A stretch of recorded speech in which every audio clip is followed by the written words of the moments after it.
Assalamu alaikum class. Today's our topic is about concentration of excretory product. अब class इसके अंदर हम लोगों ने ऑस्मो रेगुलेटरी रोल भी देखना है किडनी का।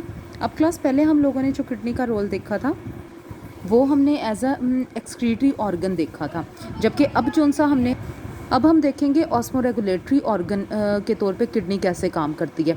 अब ऑस्मो रेगुलेटरी ऑर्गन के तौर पे हमारे पास क्लास क्या होता है, वो ऑर्गन जो क्या मेंटेन करता है, जो सॉल्ट और वाटर की कंसंट्रेशन को मेंटेन करता है, उसको हम ऑस्मो रेगुलेटरी ऑर्गन भी बोलते हैं। अब क्लास किडनी जो सी है वो कैसे ऑस्मो रेगुलेशन का काम करती है। जब भी वाटर जो सा होता है बॉडी के अंदर ज़्यादा होता है, वो क्या किडनी क्या करती है, डाइल्यूट यूराइन बनाती है। डाइल्यूट का मतलब क्या होता है कि इसके अंदर पानी जो सा होता है वो ज़्यादा होता है और सॉल्ट क्या होता है, कम होता है। इस तरह ज़्यादा वाटर अगर बॉडी के अंदर प्रेजेंट है तो ज़्यादा वाटर यूराइन के ज़रिए बाहर निकल जाता है, एक्स्ट्रा वाटर रिमूव हो जाता है। और अगर वाटर की कंसंट्रेशन हमारे पास कम होती है, यानी कि वाटर की बॉडी में अमाउंट कम होती है, तो किडनी क्या काम करती है, वो कंसंट्रेटेड यूराइन बनाती है। कंसंट्रेटेड यूराइन यानी कि जिसके अंदर क्या होता है, वाटर जो सा होता है वो कम होता है और सॉल्ट क्या होते हैं, वो ज़्यादा होते हैं। इससे क्या होता है कि वाटर जो सा होता है वो बॉडी के अंदर दोबारा स्टोर हो जाता है, रीअब्जॉर्ब हो जाता है। अब क्लास उन्होंने कहा है कि production of varied concentration of urine depend upon availability of water. उन्होंने कहा है कि यूराइन की डिफरेंट वेरिड यानी कि डिफरेंट, इसका मतलब होता है कि उसकी डिफरेंट कंसंट्रेशन किस पे डिपेंड कर रही होती है, अवेबिलिटी ऑफ वाटर के ऊपर डिपेंड कर रही होती है। यानी कि अगर क्या होगा क्लास कि कंसंट्रेशन जो सी है वो डाइल्यूट होगी या कंसंट्रेटेड यूराइन बनाना है, ये किस पे डिपेंड कर रहा होता है कि वाटर अब कितना अवेलेबल है। अगर वाटर ज़्यादा अवेलेबल है तो डाइल्यूट यूराइन होगा, अगर कम अवेलेबल है तो कंसंट्रेटेड यूराइन होगा। अब क्लास हमारे पास जो किडनी होती है वो as an osmoregulatory organ के साथ साथ एक्सक्रीटरी ऑर्गन के तौर पे भी काम कर रही होती है। एक्सक्रीटरी ऑर्गन का इसका रोल जो है वो हम लोग पहले पढ़ चुके हैं। आज हमने ऑस्मो रेगुलेटरी ऑर्गन के तौर पे इसका काम देखना है। अब क्लास नंबर 1 पॉइंट आ जाता है इन रिस्ट्रिक्टेड सप्लाई ऑफ वाटर। जब भी क्लास बॉडी के पास पानी की अमाउंट क्या होगी, कम होगी, तो क्लास मेन फंक्शन फिर बॉडी का, किडनी का प्रिंसिपल जो फंक्शन होगा, सबसे पहला काम होगा वो क्या होगा कि उसने वाटर को अपने अंदर स्टोर करना है, बॉडी के अंदर स्टोर करना है, बॉडी से बाहर निकलने नहीं देना। इसके लिए क्लास वो 2 मैकेनिज़्म होते हैं। नंबर 1 आ जाता है काउंटर करंट मल्टीप्लायर, नंबर 2 आ जाता है हमारे पास हार्मोन होते हैं। कुछ हार्मोन ऐसे होते हैं जो वाटर को स्टोर करते हैं। अब class sufficient supply of water, जब पानी बॉडी के अंदर पानी की अमाउंट क्या होगी, ज़्यादा होगी, यानी इस कंडीशन को क्लास हम लोग क्या कहते हैं, हाइपोस्मोटिक फ्लूइड। हाइपो का मतलब होता है कि सॉल्ट कम है और पानी क्या है, ज़्यादा है। क्योंकि मैंने कहा था हाइपोटोनिक मतलब हाइपो का मतलब होता है लेस और सॉल्ट, यानी कि सॉल्ट की अमाउंट क्या है, ज़्यादा है, और वाटर की अमाउंट क्या होती है, सॉल्ट की अमाउंट कम होगी और वाटर की अमाउंट ज़्यादा होगी। तो क्लास उन्होंने कहा है कि किडनी क्या करेगी, बार बार जो सा है जो रीअब्जॉर्प्शन हो रही होती है पानी को स्टोर करने के लिए, अब वो नहीं होगी। यानी कि किडनी जो सी है वो क्या करेगी, वो रीअब्जॉर्प्शन वाटर की नहीं होने देगी by inhibition of ADH. ADH class हमारे पास एक हार्मोन होता है, वो हम लोग आगे स्टडी करते हैं डिटेल से। तो क्लास इसी लेक्चर के अंदर वो हम लोग डिटेल से स्टडी करेंगे। एडीएच हार्मोन को हम लोग अगर जितना कम कर देंगे उतना हमारे पास क्या होगा कि जो हमारे पास यूराइन बन रहा होगा उसके अंदर से वाटर जो है वो रिमूव नहीं होगा। अब क्लास क्योंकि वाटर जो सा है वो दोबारा रीअब्जॉर्ब नहीं हो रहा, रीअब्जॉर्प्शन कम हो गई है वेस्ट मटेरियल में से, तो क्लास हमारे पास जो यूराइन प्रोड्यूस होगा वो कौन सा यूराइन होगा, डाइल्यूट यूराइन, जिसके अंदर वाटर ज़्यादा होगा और सॉल्ट क्या होगा, कम होगा। तो पीछे हमने पढ़ा है अगर हमारे पास क्या है वाटर की अमाउंट बॉडी में कम है तो 2 तरीके से उसको हम लोगों ने वाटर को स्टोर करना है। नंबर 1 हार्मोन के ज़रिए, नंबर 2 काउंटर करंट मल्टीप्लायर के ज़रिए। और अगर क्लास बॉडी के अंदर पानी ज़्यादा है तो क्या होगा, हम लोग एक इंजाइम होता है, एक हमारे पास हार्मोन है एडीएच हार्मोन को इनहिबिट यानी कि स्टॉप कर देंगे। वो उसका लेवल जितना कम होगा रीअब्जॉर्प्शन उतनी कम होगी और हमारे पास वाटर जो सा है वो वेस्ट मटेरियल में से उतना कम रिड्यूस होगा और जो यूराइन बनेगा वो डाइल्यूट होगा, यानी कि जिसके अंदर पानी ज़्यादा होगा। अब क्लास मैमल्स की जो किडनी होती है, स्पेशली ह्यूमंस की किडनी इस तरह बनी होती है कि वो 99% तक वाटर जो सा है वो कंजर्व कर सकते हैं, यानी कि स्टोर सेव कर सकते हैं। अब क्लास यहाँ पे बहुत ही इंपॉर्टेंट एक शॉर्ट क्वेश्चन पेपर में आता है, हाउ यूराइन इज़ कंसनट्रेटेड, यानी कि क्लास यूराइन को जो सा है वो कंसनट्रेटेड किस तरह बनाया जाता है। अब क्लास इसका आंसर आ जाता है कि urine is concentrated in juxta medullary nephron. इसके पास क्लास क्योंकि नेफ्रॉन की हमने 2 टाइप्स पढ़ी थी, जो सेकंड टाइप है इसके पास क्लास कुछ स्पेशल कैरेक्टरिस्टिक होते हैं जो क्या करते हैं, जो यूराइन को कंसनट्रेटेड बनाता है। अब क्लास मैंने नीचे एक नेफ्रॉन की डायग्राम बनाई है। ये नेफ्रॉन जो सा है क्लास बाकी नेफ्रॉन की तरह ही है। हमें कैसे पता चलेगा कि ये वाला जो सा नेफ्रॉन है ये डेक्स्ट्रा मेडुलरी नेफ्रॉन है। कॉर्टिकल नेफ्रॉन भी तो हो सकता है, यानी कि जो उसकी पहले वाली टाइप थी, 2 टाइप्स होती हैं, कॉर्टिकल और जक्स्ट्रा मेडुलरी नेफ्रॉन। तो हमें कैसे पता चलेगा ये जक्स्ट्रा मेडुलरी नेफ्रॉन है? तो क्लास सिंपल सी बात है कि ये इसका जो ये वाला पोर्शन है, यानी कि ऊपर वाला पोर्शन जो मैंने डॉटेड लाइन से बाहर बनाया है, ये कॉर्टेक्स के अंदर है, और नीचे वाला जितना भी पोर्शन है ये किसके अंदर है, मेड्यूला के अंदर है। तो क्लास वो नेफ्रॉन जो स्टार्ट तो हमारे पास कॉर्टेक्स से हो रहा है, लेकिन कहाँ पे एंड हो रहा है, मेड्यूला के अंदर बाकी सारा उसका पोर्शन प्रेजेंट है, वो कौन सा नेफ्रॉन होता है, जक्स्ट्रा मेडुलरी नेफ्रॉन हम उसको बोलते हैं। अब क्लास ये मैंने उसका सारा नेफ्रॉन का स्ट्रक्चर बनाया है। ये ट्यूबुलर सिस्टम है। ये क्लास जो हमारे पास एरिया हमें मिड में नज़र आ रहा है, इसको हम क्या करते हैं, इंटरस्टिचुअम बोलते हैं। इसको हम इंटरस्टिचुअम बोलते हैं। जबकि क्लास इसके अंदर जो हमें फ्लूइड नज़र आ रहा है, जो डॉट्स मैंने बनाया ये फ्लूइड है। इसके अंदर जो लिक्विड फिल हुआ हुआ है, जिसे हम क्या कहते हैं, इंटरस्टिचुअल फ्लूइड कहते हैं। स्पेस को इंटरस्टिचुअम बोलते हैं, और अंदर जो फ्लूइड फिल हुआ है इंटरस्टिचुअम फ्लूइड कहते हैं। अब क्लास हमारे पास क्या होता है, अंदर जो सिचुएशन होती है वो क्या होती है, हाइपोटोनिक। अंदर इसके अंदर भी हाइपोटोनिक होती है, जबकि नेफ्रॉन के अंदर हाइपोटोनिक है, और जो बाहर होती है वो कौन सी कंडीशन होती है हमारे पास, हाइपरटोनिक। यानी कि यहाँ पे भी ये सारी सिचुएशन जो सी है बाहर हाइपरटोनिक होती है। अब क्लास क्योंकि ये वाला रीजन क्या है, कॉर्टेक्स, ये फर्स्ट मेड्यूला जो सा है, नीचे वाला सारा मेड्यूला स्टार्ट हो गया डॉटेड लाइन से नीचे। फर्स्ट पोर्शन अपर मेड्यूला, मिडल मेड्यूला, और सबसे नीचे वाला इनर मेड्यूला हम इसको बोलेंगे। अब क्लास हम लोग इसकी सारी डिटेल को स्टडी करते हैं। ये मैंने सारी डायग्राम जो सी है वो एक्सप्लेन करती है। अब क्लास इन्होंने कहा है कि जब यहाँ से यूराइन पास होता हुआ यहाँ पे यूराइन जब यहाँ से गुजरता है, क्योंकि हमें पता है नीचे जो सा यूराइन बनता है यहाँ पे हमारे पास यूराइन स्टोर हो जाता है, जो यूरेटर तक जाता है। अब क्लास यहाँ पे क्या होता है कि जब यहाँ से यूराइन गुजर रहा होता है, तो उन्होंने कहा यहाँ पे क्या होता है, सबसे ज़्यादा वाटर जो सा है उसके अंदर से रिमूव करवाया जाता है, रीअब्जॉर्ब करवाया जाता है, ताकि क्लास हमारे पास जो यूराइन है वो कंसनट्रेटेड हो जाए। क्योंकि हमने क्या करना होता है, इस ह्यूमंस में कंसनट्रेटेड यूराइन जो सा है वो बनता है। अब क्लास क्या होता है कि जैसे जैसे ये हमारे कॉर्टेक्स से सबसे पहले गुजरता है, कॉर्टेक्स का ऊपर वाला पोर्शन होता है, कॉर्टेक्स के अंदर क्या होता है कि 300 जो सी होती है उसकी कंसनट्रेशन होती है, यानी कि वो 300 कंसनट्रेटेड होता है। और जैसे जैसे अपर मेड्यूला के अंदर से में गुजर रहा होता है, वहाँ से भी उसके अंदर से वाटर रिमूव होता है। 600 उसकी कंसनट्रेशन पहले से ज़्यादा हो गई है। फिर मिडल मेड्यूला में से गुजरता है, वाटर यहाँ पे भी रिमूव होगा। 900 मिडल मेड्यूला के अंदर उसकी कंसनट्रेशन और ज़्यादा हो गया, और इनर मेड्यूला के अंदर जो सी है वाटर रिमूव होगा उसके अंदर से, और ज़्यादा वो कंसनट्रेटेड हो जाएगा 1200 टाइम्स। अब क्लास यहाँ पे भी यही लिखा हुआ है कि इंटरस्टिशियल फ्लूइड जो सा होता है वो ग्रेजुअली स्टेप बाय स्टेप, यानी कि दर्जा बदर्जा कंसनट्रेटेड हो जाता है, यानी कि थिक हो जाता है फ्रॉम उस, यानी कि उसके अंदर से वाटर रिमूव होता रहता है from cortical to medullary part, यानी कि सबसे पहले कॉर्टेक्स में, फिर अपर मेड्यूला में जाता है, फिर मिडिल मेड्यूला में और इनर मेड्यूला में, और पहले कंसनट्रेटेड, फिर मोस्ट कंसनट्रेटेड, और फिर हाईली कंसनट्रेटेड हो जाता है। ये क्लास मैंने जो है फिर पहले डायग्राम में एक्सप्लेन कर दी है ये बात। नेक्स्ट आ जाता है क्लास इनर मेड्यूला जो सा होता है वो हाईली कंसनट्रेटेड जो है वो यूराइन बनाता है, हाईली कंसनट्रेटेड एरिया होता है, उसको जस्टिफाई करना है कॉर्टेक्स की निस्बत। इनर मेड्यूला जो सा होता है वो हाईली कंसनट्रेटेड होता है, जस्टिफाइड। 2 रीजंस है इसकी। नंबर 1 रीज़न है एक तो प्रेजेंस ऑफ यूराइन, नंबर 2 हमारे पास क्या रीज़न है, because of counter current multiplier.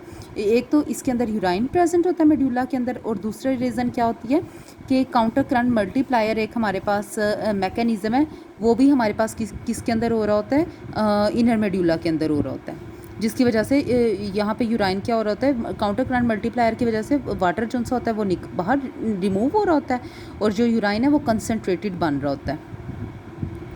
तो इस वजह से क्लास ये जो एरिया होता है इनर मेड्यूला का ज़्यादातर कंसनट्रेटेड होता है। अब काउंटर करंट मल्टीप्लायर हम लोग देख लेते हैं कि ये इस मैकेनिज़्म के अंदर हमारे पास क्या होता है।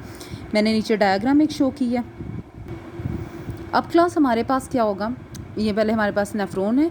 अब नेफ्रॉन के अंदर क्या है, जो क्लास ऊपर से नीचे वाला पोर्शन जा रहा है, मैंने पिछले लेक्चर में बताया कि ये हमारे पास क्या होता है, ये डिसेंडिंग लूप ऑफ हेनले होता है, DEC यहाँ पे लिखा है डिसेंडिंग लूप ऑफ हेनले। और नीचे से ऊपर जो जा रहा होता है इसको हम कहते हैं असेंडिंग लूप ऑफ हेनले। ठीक है, अब क्लास हमारे पास क्या होता है कि जो डिसेंडिंग होता है ये क्या होता है, परमिएबल टू वाटर होता है। परमिएबल टू वाटर यानी कि वाटर इसमें से पास बाहर और अंदर पास कर सकता है। अब की क्लास क्या होता है कि हमारे पास जो बाहर का इन्वायरमेंट है, यानी कि बाहर जो इंटरस्टिचुअम जिसको मैंने कहा था ये बाहर इन्वायरमेंट होता है, वो क्या है, हाइपरटोनिक। हाइपरटोनिक का मतलब होता है, हाइपर का मतलब होता है ज़्यादा, टॉनिक का मतलब होता है सॉल्ट, उसमें सॉल्ट ज़्यादा है और वाटर क्या है, कम है। अंदर का जो इन्वायरमेंट है मैंने शुरू में बताया था वो हाइपोटोनिक होता है। हाइपो का मतलब क्या होता है, लेस, टॉनिक का मतलब सॉल्ट, यानी कि उसके अंदर सॉल्ट कम है और वाटर क्या है, ज़्यादा है। अब क्योंकि वाटर परमिएबल है यानी कि मूव कर सकते हैं अंदर और बाहर, तो वाटर क्या डिसाइड करेगा, सॉल्ट तो मूव नहीं कर सकता, तो वाटर ऑटोमेटिकली क्या डिसाइड करेगा, हायर कंसनट्रेशन से मूव करेगा लोअर कंसनट्रेशन की तरफ। तो वाटर जो है वो कहाँ मूव करेगा, बाहर की तरफ मूव करेगा। तो बाहर क्या होता है, वाटर जो है यहाँ पे रिमूव होता है। अब सेकंड जो चीज़ हमारे पास आ जाती है वो है हमारे पास असेंडिंग लूप ऑफ हेनले। इसके अंदर क्या होता है, असेंडिंग लूप ऑफ हेनले के अंदर कि ये इसमें ये भी हाइपोटोनिक होता है, यानी कि इसके अंदर सॉल्ट जो है वो क्या होता है, कम होता है और वाटर क्या है, ज़्यादा है। जबकि बाहर हाइपरटोनिक है, वही वाली सिचुएशन, सॉल्ट ज़्यादा और वाटर कम है। लेकिन इसके अंदर एक मसला क्या होता है कि ये जो हमारे पास वॉल होती है, ये जो हमारे पास असेंडिंग लूप ऑफ हेनले होता है, ये इम्परमिएबल टू वाटर होता है और परमिएबल टू सॉल्ट होता है, यानी कि ये इसकी वॉल्स वाटर को बाहर नहीं निकाल सकती बल्कि उसकी जगह सॉल्ट जो सा होता है उसको बाहर निकाल सकती है। अब क्लास सॉल्ट क्या करेगा, बाहर सॉल्ट की कंसनट्रेशन वैसे ही ज़्यादा है, लेकिन इसकी वॉल्स इस तरह बनी होती हैं कि और ये ऑटोमेटिकली किसको रिमूव करता है, सॉल्ट को रिमूव करता है। लेकिन जब ये सॉल्ट को रिमूव करता है, क्योंकि सॉल्ट की अमाउंट बाहर भी ज़्यादा है और अंदर जो है अंदर से भी अभी इसने रिमूव होना है, यानी कि इसने लोअर कंसनट्रेशन से हायर कंसनट्रेशन की तरफ जाना है, तो इसके लिए हमें एनर्जी भी लगानी पड़ती है। और इस ट्रांसपोर्ट को हम लोग क्या बोलते हैं, इसको हम बोलते हैं एक्टिव ट्रांसपोर्ट। तो इसमें क्या करता है, जो असेंडिंग लूप ऑफ हेनले है वो क्या करता है, वो सॉल्ट की एक्टिव ट्रांसपोर्ट करवाता है from lower concentration toward higher concentration. तो अब क्लास यही सारा मैंने यहाँ पे लिखा हुआ है। सबसे पहले डिसेंडिंग लूप ऑफ हेनले है, इसके अंदर हमारे पास क्या होता है, परमिएबल टू वाटर है, यानी कि वाटर जो होता है इसके अंदर डिसेंडिंग में से पास हो जाता है, जिसकी वजह से वाटर जो है वो बाहर मूव करेगा। असेंडिंग लूप ऑफ हेनले जो impermeable to water, water pass नहीं हो सकता और जिसकी वजह से वाटर जो है बाहर की तरफ फ्लो नहीं करेगा, बल्कि एक्टिव ट्रांसपोर्ट होगी किसकी, सोडियम आयन की इनटू इंटरस्टिशियम, यानी कि बाहर वाले इन्वायरमेंट में सोडियम आयन मूव करेगा। इसको क्लास हम लोग बोलते हैं काउंटर करंट एक्सचेंज बोलते हैं। इसको क्लास अब हम लोग काउंटर करंट एक्सचेंज क्यों बोलते हैं, करंट का मतलब होता है फ्लो करना, और काउंटर इस वजह से क्योंकि ये दोनों जो से क्लास हमारे पास मैकेनिज़्म है, ये दोनों जो से एक दूसरे के ऊपर डिपेंड होकर, यानी कि एक दूसरे की जो से ये मैकेनिज़्म है ये काउंट होकर जो है वो हमारे पास अफेक्ट शो कर रहे होते हैं। इन दोनों के अफेक्ट जो से हैं वो ऐड हो रहे होते हैं। अब क्लास सबसे पहला जो सा है हमारे पास 3 पॉइंट्स जो से हैं इसके अंदर ऑपोजिट आ रहे हैं। नंबर 1 असेंडिंग और डिसेंडिंग मैंने सेपरेट लिख दी है। अब क्लास फर्स्ट पॉइंट जो सा है वो हम लोग यूराइन फ्लो देख लेते हैं। असेंडिंग में डाउनवर्ड फ्लो हो रहा होता है, जबकि डिसेंडिंग में अपवर्ड यूराइन फ्लो हो रहा होता है। वाटर इसके अंदर परमिएबल है, यानी कि गुजर सकता है, इसके अंदर इम्परमिएबल है, गुजर नहीं सकता। सॉल्ट इसके अंदर इम्परमिएबल है, इसके अंदर परमिएबल है। और क्लास अब इसको हम लोग काउंटर करंट इस वजह से बोलते हैं, काउंटर यानी कि दोनों का इफेक्ट इसके अंदर काउंट हो रहा होता है और दोनों के अंदर क्या हो रहा है, आयंस और सॉल्ट और वाटर जो से होते हैं वो क्या कर रहे होते हैं, फ्लो कर रहे होते हैं और एक्सचेंज हो रहे होते हैं। अब क्लास इसमें इन दोनों का इफेक्ट जो है वो ऐड किस तरह हो रहा होता है वो हम लोग देख लेते हैं। अब क्लास पहले जब यहाँ से हमारे पास आ रहा होता है यूराइन, तो वेस्ट मटेरियल आ रहे होते हैं, तो क्लास यहाँ पे क्या होता है, वाटर उसके अंदर से निकल रहा होता है। अभी तो आगे गया ही नहीं है, इस पोर्शन में गया वो। तो क्लास यहाँ पे जब आएंगे तो वाटर तो निकल रहा होगा, तो वाटर कितना निकलेगा, इसी प्रोसेस है जो मैंने अभी बताया है, परमिएबल टू वाटर वाले प्रोसेस से वाटर निकल रहा होगा। और कितना निकल रहा होगा, 10 ml। लेकिन जब वो आगे की तरफ मूव करेगा, आगे भी पीछे से भी आ रहा है, इस पोर्शन के अंदर वाटर जो है वो हो रहा है रिमूव, लेकिन जब वो आगे मूव करेगा पहले वाला, तो क्या होगा, उसके अंदर से जब सॉल्ट रिमूव होगा, अब सॉल्ट क्योंकि रिमूव हो रहा है एक्टिव ट्रांसपोर्ट के ज़रिए, तो ऑटोमेटिकली अंदर क्या होगा, सॉल्ट की कंसंट्रेशन कम हो जाएगी। तो जब भी सॉल्ट की कंसंट्रेशन कम होगी तो वाटर की कंसंट्रेशन भी कम करेगा, ताकि वो क्या करे, वो सब कुछ नॉर्मलाइज कर सके। तो वाटर, सॉल्ट यहाँ से रिमूव हो रहा है, वाटर जो है वो ज़्यादा रिमूव होना शुरू हो जाएगा। तो वाटर जहाँ पे पहले 10 ml रिमूव हो रहा था, अब क्योंकि इस पोर्शन में सॉल्ट भी रिमूव होने लग गया, तो पीछे क्या होगा, यूराइन के अंदर से वाटर जो है वो ज़्यादा रिमूव होना शुरू हो जाएगा, यानी कि 20 ml जो है वो वाटर रिमूव होना शुरू हो जाएगा। तो काउंटर करंट जो मैकेनिज़्म है वो क्या कर रहे होते हैं, एक दूसरे के ऊपर डिपेंड हो रहे होते हैं। पहले यूराइन आया यहाँ से, यहाँ पे इतने पोर्शन पे पहुंचा तो उसके अंदर 10 ml जो है वो वाटर रिमूव हो रहा है। आगे भी 10 ml, जैसे ही वो इधर आया यहाँ से सॉल्ट उसके अंदर से रिमूव होने लग गया। अब सॉल्ट रिमूव होने लग गया, उसको बैलेंस करने के लिए वाटर और ज़्यादा रिमूव होगा।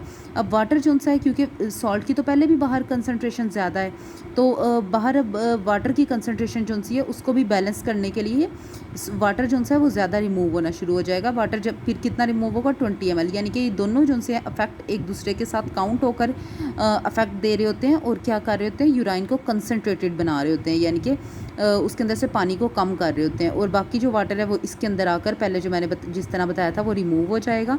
तो इसको हम लोग क्या कहते हैं, काउंटर करंट मल्टीप्लायर बोलते हैं, और ये हेल्प आउट कर रहा होता है यूराइन को कंसनट्रेटेड करने में। सेकंड स्टेप क्लास हमारे पास हार्मोन्स आ जाता है, क्या हार्मोन्स के ज़रिए ये किस तरह कंट्रोल करते हैं। अब क्लास इसमें हम लोग 2 हार्मोन्स देखेंगे। नंबर 1 हमारे पास आ जाता है अल्डोस्टेरोन, उसके बाद हमारे पास आ जाता है ADH। सबसे पहले फर्स्ट हार्मोन देखते हैं, अल्डोस्टेरोन क्या काम करता है। ये जो है क्लास, इसको एड्रीनल ग्लैंड, ये ग्लैंड होते हैं, ग्लैंड का काम क्या होता है, सिक्रीट करना, हार्मोन सिक्रीट करना। तो ये ग्लैंड जो है ये कौन सा हार्मोन सिक्रीट करते हैं, अल्डोस्टेरोन हार्मोन सिक्रीट करते हैं। और क्लास ये हार्मोन किसके ऊपर काम कर रहे होते हैं, ये थिक लूप ऑफ हेनले के ऊपर काम कर रहे होते हैं। यानी कि हमारे पास क्या होता है, ये थिक के और ये थिनर, ये लूप ऑफ हेनले बन रहा है। तो ये थिक वाला जो सा पोर्शन है, यानी कि ये वाला पोर्शन इसके ऊपर जो है वो एक्ट कर रहे होते हैं। अब इनका क्या काम होता है क्लास, ये एक्टिव ट्रांसपोर्ट करवाते हैं किसकी, सोडियम आयन की।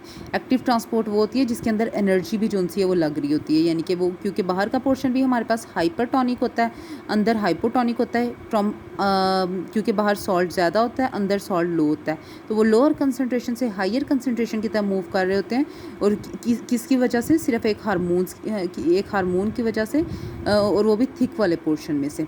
तो एक हमारे पास ये हो गया स्टेप। नंबर 2, इससे क्या होता है, यूराइन कंसनट्रेटेड होता है। नेक्स्ट हमारे पास आ जाता है, क्योंकि सॉल्ट बाहर निकल रहा है, ऑटोमेटिकली वाटर यहाँ से ज़्यादा बाहर निकलेगा। नेक्स्ट हमारे पास सेकंड आ जाता है ADH। ADH जो सा हार्मोन होता है, एंटी ड्यूरेटिक हार्मोन होता है। ये कहाँ से सिक्रीट होता है, posterior loop of pituitary gland. Pituitary gland होता है हमारे पास, और उसके बहुत सारे लूप्स होते हैं, ये हम आगे पढ़ेंगे।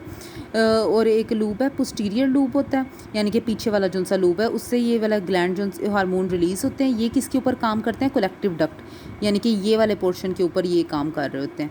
अब होता क्या है इसके अंदर, इसके पास एक्वापोर्स होते हैं। एक्वापोर्स वैसे तो बंद रहते हैं, लेकिन ये वाला जब हार्मोन वहाँ पे प्रेजेंट होता है, वो एक्वापोर क्या हो जाते हैं, ओपन हो जाते हैं।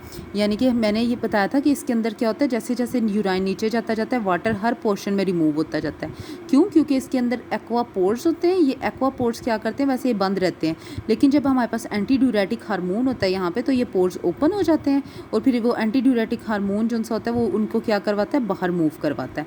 अब बाहर क्योंकि हाइपरटोनिक कंडीशन है, ये मैंने पहले भी लिखा हुआ है, हाइपरटोनिक कंडीशन, यानी कि वाटर पहले ही क्या है, कम है, और सॉल्ट क्या है, ज़्यादा है। अंदर कौन सी कंडीशन थी, हाइपोटोनिक। हाइपोटोनिक मतलब सॉल्ट जो सा है वो क्या है, कम है, और वाटर क्या है, ज़्यादा है। अब वाटर ज़्यादा से लोअर कंसनट्रेशन, हायर से लोअर कंसनट्रेशन की तरफ मूव करे, तो इसको पैसिव ट्रांसपोर्ट कहते हैं। तो इसमें होता तो पैसिव ट्रांसपोर्ट है, लेकिन बुक के अंदर जो वर्ड यूज़ किया गया वो यूज़ किया गया, इन्होंने यूज़ किया एक्टिवली ट्रांसपोर्ट ऑफ वाटर।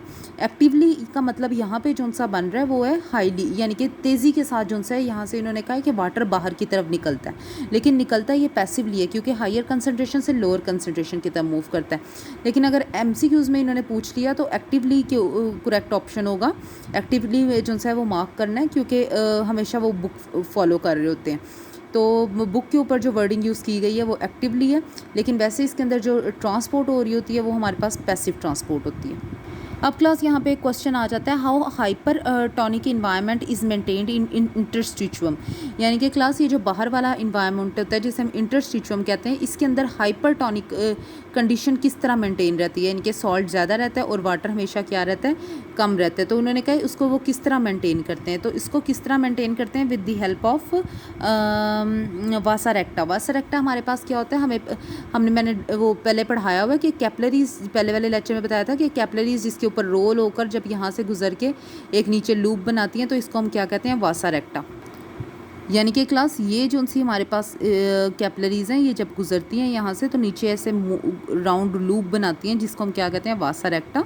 तो क्लास इसके अंदर से क्या होता है, जब भी सॉल्ट और वाटर निकल रहे होते हैं तो बाहर हाइपरटोनिक कंडीशन को मेंटेन करने के लिए ये क्या करते हैं, जो एक्स्ट्रा सॉल्ट और वाटर होता है उसको वासा रेक्टा अपने अंदर एब्जॉर्ब कर लेता है, रीएब्जॉर्ब कर लेता है, जिससे बाहर जो सी है हमेशा सॉल्ट की कंसनट्रेशन ज़्यादा और वाटर की कंसनट्रेशन क्या रहती है, कम रहती है। एक्स्ट्रा वाटर को क्या कर लेता है, एब्जॉर्ब कर लेता है, जैसे ही हाइपोटोनिक कंडीशन होने लगती है।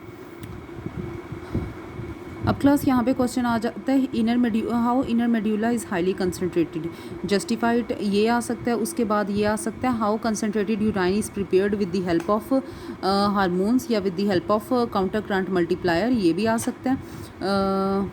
और यहाँ पे भी क्वेश्चन आ सकता है इसका, how concentrated urine are prepared in mammals. तो ये जो से हैं वो शॉर्ट क्वेश्चन के तौर पे भी इम्पोर्टेंट है और लॉन्ग क्वेश्चन के तौर पे भी ये बहुत ज़्यादा इंपॉर्टेंट हमारे पास टॉपिक है। हमने यहाँ तक इसको स्टडी किया है। नेक्स्ट हमारे पास आ जाता है किडनी प्रॉब्लम्स एंड क्योर, वो हम नेक्स्ट लेक्चर में देखेंगे।